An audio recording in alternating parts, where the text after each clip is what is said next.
This is the podcast helping to create, provide, and expand winners in life. Positively life-changing experiences through music for all. Go for it! This is the podcast that encourages everyone to break ranks.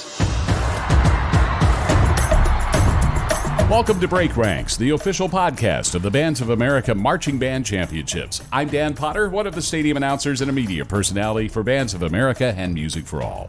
This week, the evolution of the marching band front ensemble, The Pit, with audio engineer and pageantry designer Tony Lymon. We used to, as marchers, carry timpani and carry marimbas. And I'm sure it was one day someone said, you know what? These chimes are heavy. The Pit's become one of the most intricate facets of the modern marching band. It introduced a fair amount of problems. Let's go for it.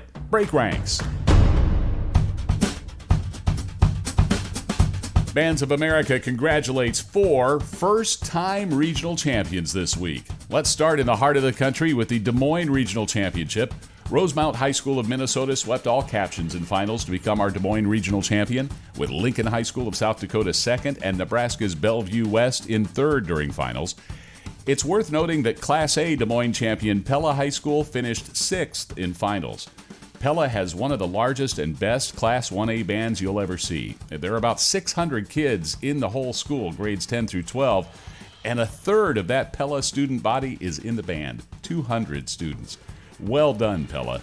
The Class 2A champ in Iowa was Camdenton High School of Missouri. Class 3A went to Rosemount, with Lake Park High School of Illinois taking the 4A medallions.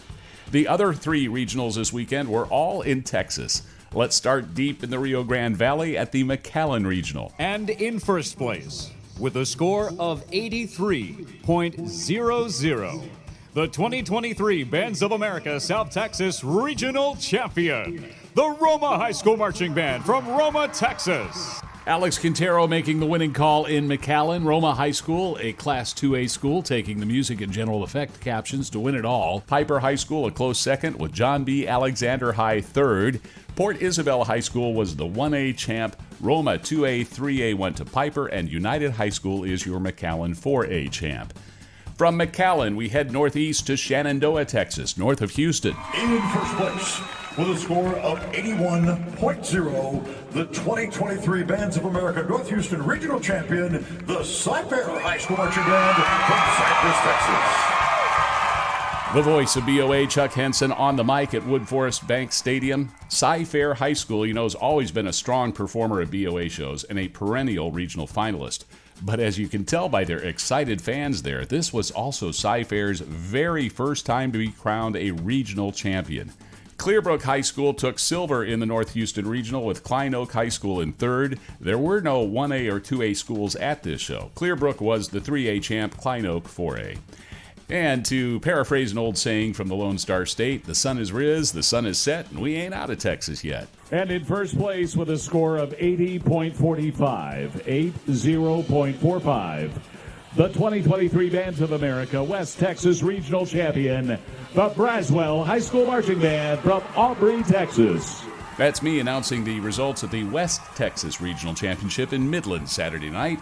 What a night for another first-time regional champ, as Braswell, or as they're known, the Be Well Band, did well, taking music and GE to claim their very first regional title. Mustang High School of Oklahoma was tops in visual to come in second in the Midland Finals, and Robert E. Hendrickson High School of Texas was third. Texas Greenwood High School, the Class A champ in Midland. Colorado's Loveland High School won 2A, Hendrickson 3A, and Mustang 4A.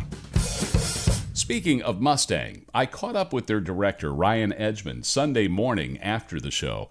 Ryan was attending one of the post-show judges' clinics that we talked about in last week's Break Ranks. I wanted to know if these clinics are as valuable to the directors as the judges say they are. Here's what Ryan told me. We're a little bit past 9 o'clock on a Sunday morning. We're actually at the Hilton Garden Inn next to the stadium. What are you doing here today, Ryan? So we're here for the director's clinics today. We're going to spend 30 minutes with the Viz panel and 30 minutes with the music panel, going through the videos from the show and kind of working on what we do for the rest of the season. I think what a cool opportunity to get down and sit with the experts and kind of get some guidance and some insight as to things that we can do and develop as we move forward. Yeah, I spoke with Nola Jones, John Phillips, Richard Saucedo on the podcast last week about these exact clinics.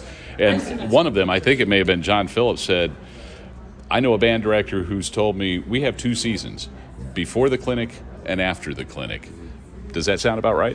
It really does. You know, you think about like especially this time of year, the normal weekend contest where you go in for a critique. Sometimes it's between prelims and finals. Sometimes it's after finals. So you're either talking about when you're dead tired in the heat of the day, or you're talking about when you're dead tired at the end of an 18-hour marching band day, and you get 3 minutes with the Viz panel and 3 minutes with the music panel, and you get some broad strokes. You're going to get a little more information, some raw feelings that weren't maybe on the tape that they can share with the directors, but not share with the students. But that's not this. This is like an opportunity for in-depth conversation about things that we can do. And so instead of identifying problems and going, well, here, go fix it, it's going to be more of an opportunity for conversation about You're watching game tapes. I mean, you're in there, right? With yeah, video. Absolutely. I have my videos from last night on my computer. We're going to sit down at the table and we're going to go through it. And I'm really looking forward to solutions. And I know one thing you won't be talking about in there, and that's numbers. Yeah, absolutely. That has no place in that conversation. All that anybody cares about is the achievement of our kids. And so when we're talking about the success of our students, then, I mean, numbers are used for a competitive measure, but they're not used to define success. And so these are ways that we can make our shows better, make some more enjoyable moments for our kids, and create a better season. Mustang High School band director Ryan Edgman.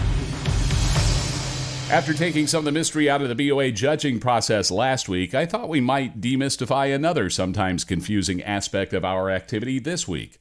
That would be the front ensemble, the pit, and the use of amplification and electronics. I thought we'd have this discussion to help us better understand just how complicated and critical that facet of the marching band activity is these days. And I asked Tony Lymon to be our expert. Tony is the artistic lead for the Drum Corps International World-Class Drum Corps, the Blue Knights of Denver, Colorado. In fact, he has worked with several independent world-class marching groups, but he is also a high school music educator specializing in percussion and an expert in sound reinforcement for marching ensembles.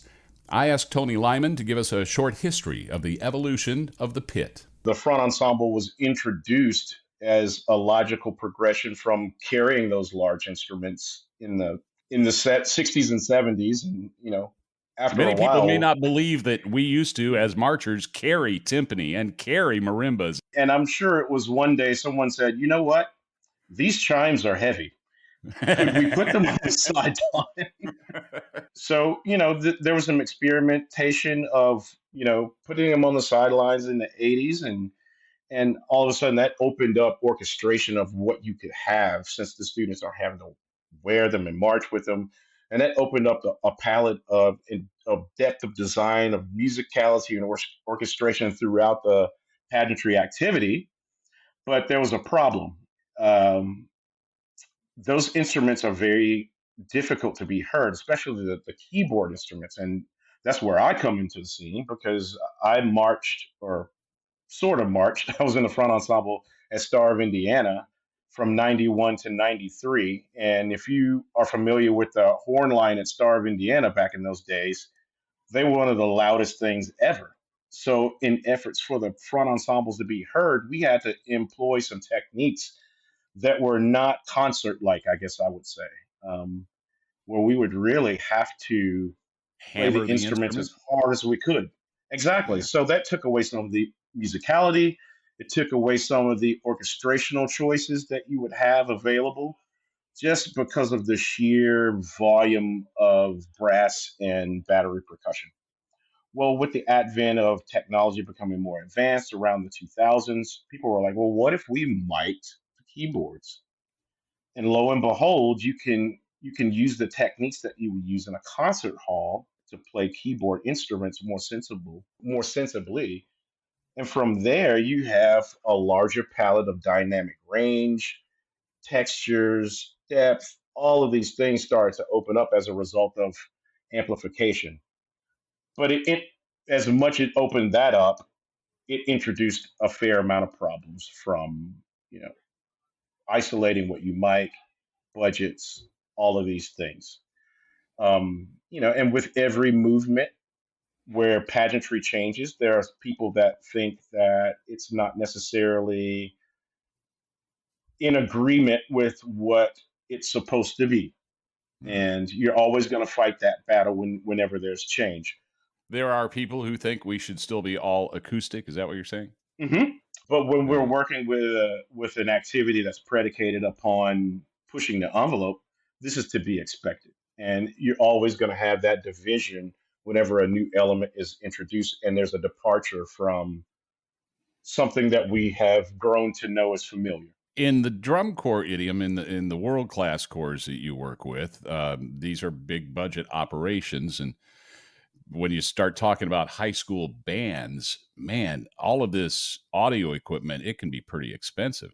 Even for the drum corps is expensive. Yeah. We bend reality in how we use the audio because it's such a proprietary means of using this equipment to isolate things that have other audio elements happening around it, Yeah. that it takes, not only do you have to know the gear and know how to run audio, but you also have to know pageantry and what sound we're going after. So you just can't, get your great sound tech from your church or your great audio engineer from your favorite studio, because they work in a totally different universe. We're aiming mics at people who are moving around with their instruments, and our studio is the earth. It's outdoors, and it presents some very unique challenges that it takes some time, experience with the activity on both sides to be able to realize that stuff. And it's complicated by the fact that it happens in such a short time window. You have 4 hmm minutes to get it all set up. You have a 10-minute or so performance, and then you got to tear it hmm down and make sure that it still works the next time you use it. That hmm whole process of getting that intricate, expensive equipment on the field, setting it up, making sure that it works, that to me, that has to be the most pressure that an audio engineer could face in any circumstance. You look at a live concert venue or anything, any kind of live sound reinforcement, they don't have those kind of setup constraints. How does that further complicate Exactly. things? It complicates it in the fact that it's the impossible. It's impractical to Yeah. take all of this complicated equipment and set it all up in a minute and a half and then expect it all to work perfectly every time. But that's what we do in It in the is. activity. Yeah.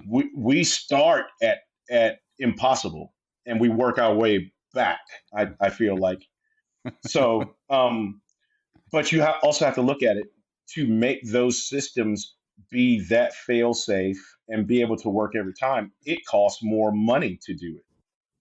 So these are the things that I feel like high school bands need to know, because what they're seeing is a finished product by a bunch of highly trained, skilled professionals, and they can't see.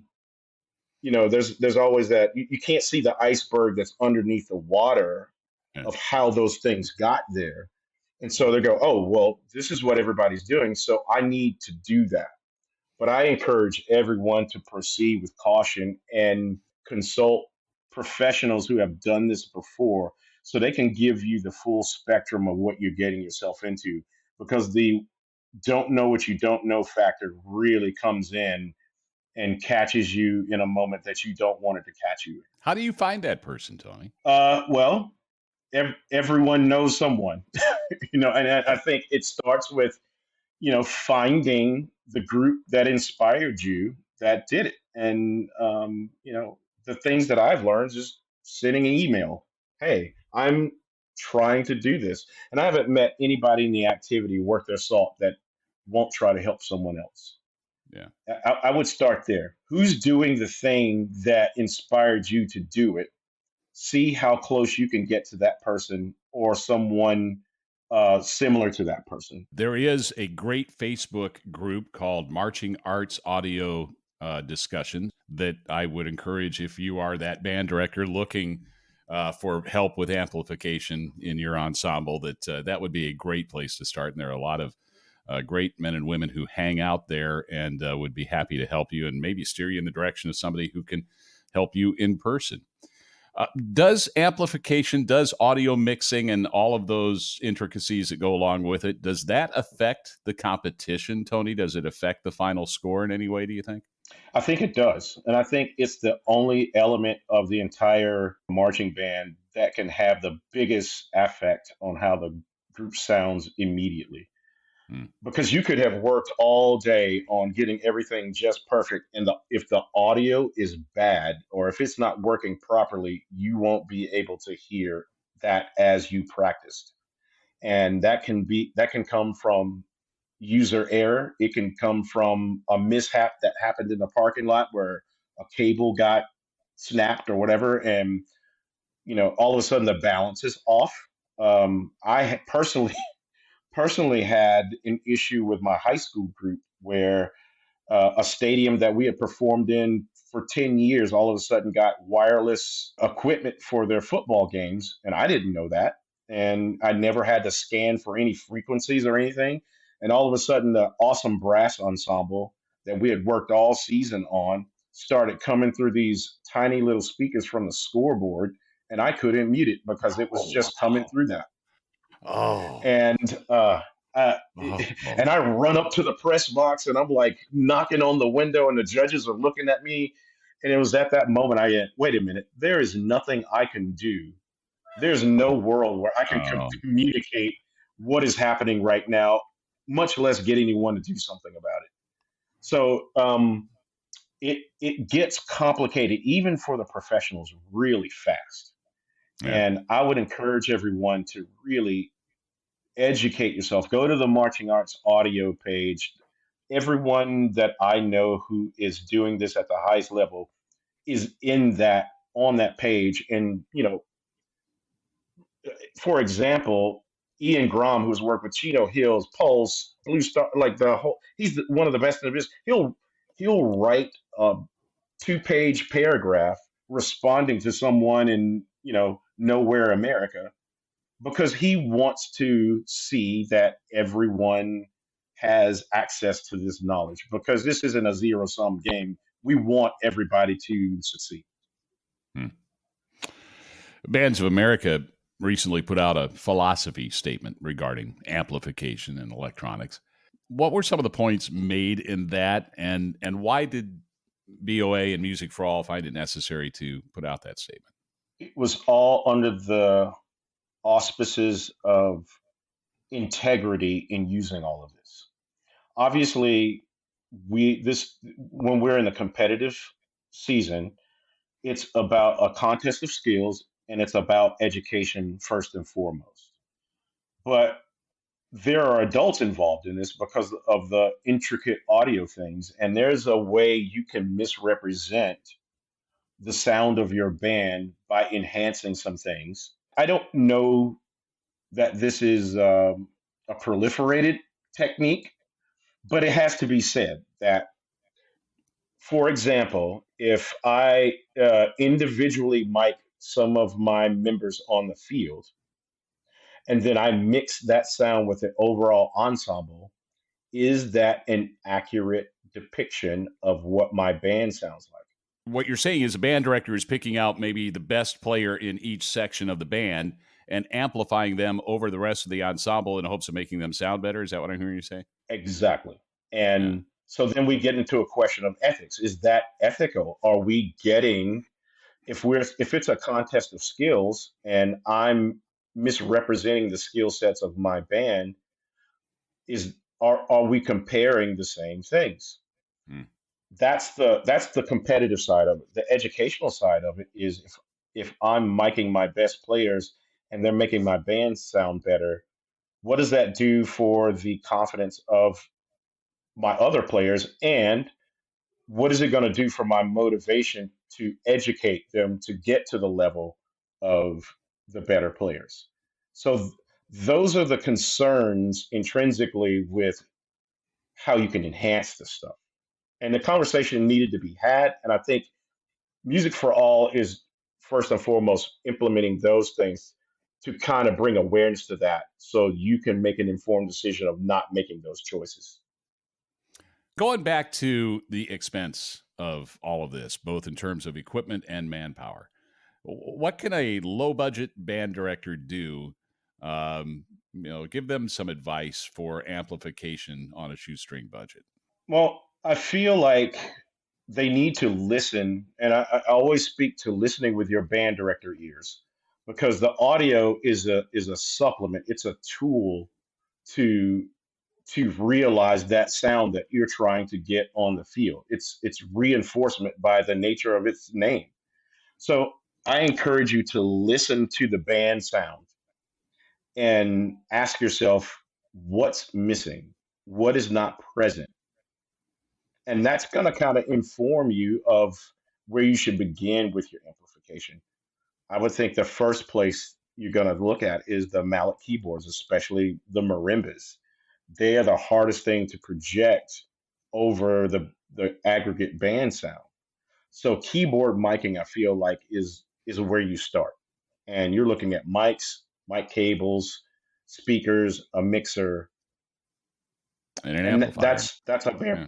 and an amplifier. If you're using active versus passive, if you're doing those things, that's where you start, and from there you can go. Okay, well, I have some soloists that I want to feature. Um, how can I get that soloist sound to mix with the rest of the band? That's another, and then you got to go from, do I want a static mic on the front sideline, or do I want to stage that member in the drill?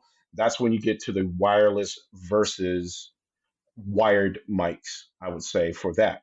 And then the level three, I would say, would be soundscaping, sound design. Do I want to add that sound design to my program? Obviously, those instruments can only make sound electronically and through a PA.